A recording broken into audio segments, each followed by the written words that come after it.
नमस्कार प्यारे साथियों, आपका स्वागत है हिंदू डायरी यूट्यूब चैनल में।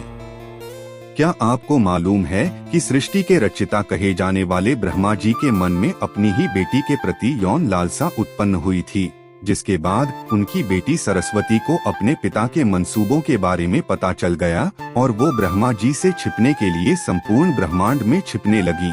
लेकिन आखिर में उन्हें ब्रह्मा जी से शादी करनी पड़ी।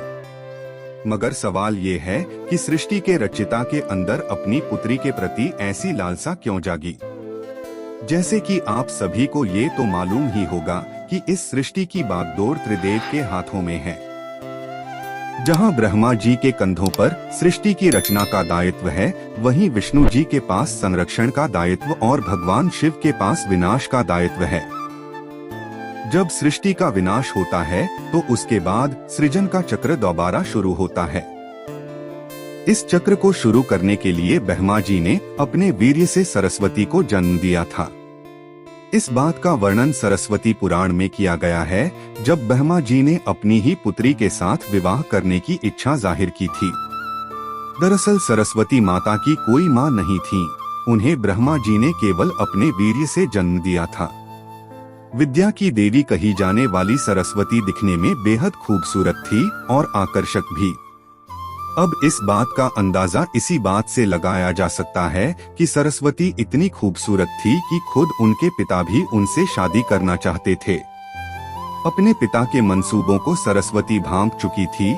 यही कारण था कि वो उनसे बचने के लिए चारों दिशाओं में छिपती रही और अंत में सरस्वती आकाश में जाकर छिपी, जहां से उन्हें ब्रह्मदेव के 5वें सिर ने ढूंढ निकाला। आखिर में सरस्वती को विवश होकर अपने ही पिता से शादी करनी पड़ी और इसके बाद सरस्वती और ब्रह्मा जी ने करीबन 100 वर्षों तक पति पत्नी की तरह एक जंगल में जीवन व्यतीत किया और इस दौरान उनका एक पुत्र हुआ जिसका नाम था स्वयंभू मनु। ऐसा कहा जाता है कि पृथ्वी में जन्म लेने वाला पहला इंसान मनु ही था और मनु ही सनातन धर्म, वेदों और संस्कृत भाषा का जनक था।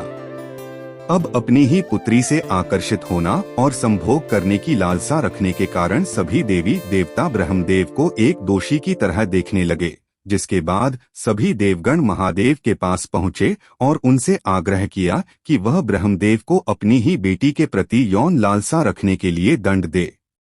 ये वाक्य सुनकर शिव जी अत्यंत क्रोधित हुए और उन्होंने ब्रह्मदेव के 5वें सिर को उनके धड़ से अलग कर दिया। इस बात का जिक्र शिव पुराण में भी किया गया है कि ब्रह्मा जी के पहले 5 सिर हुआ करते थे, लेकिन 5वें सिर को शिव जी द्वारा उनके धड़ से अलग कर दिया गया था। भगवान शिव द्वारा ब्रह्मदेव का 5वां सिर ही इसलिए काटा गया क्योंकि 5वें सिर से ब्रह्मदेव ने अपनी ही पुत्री सरस्वती से संभोग करने के लिए कहा था।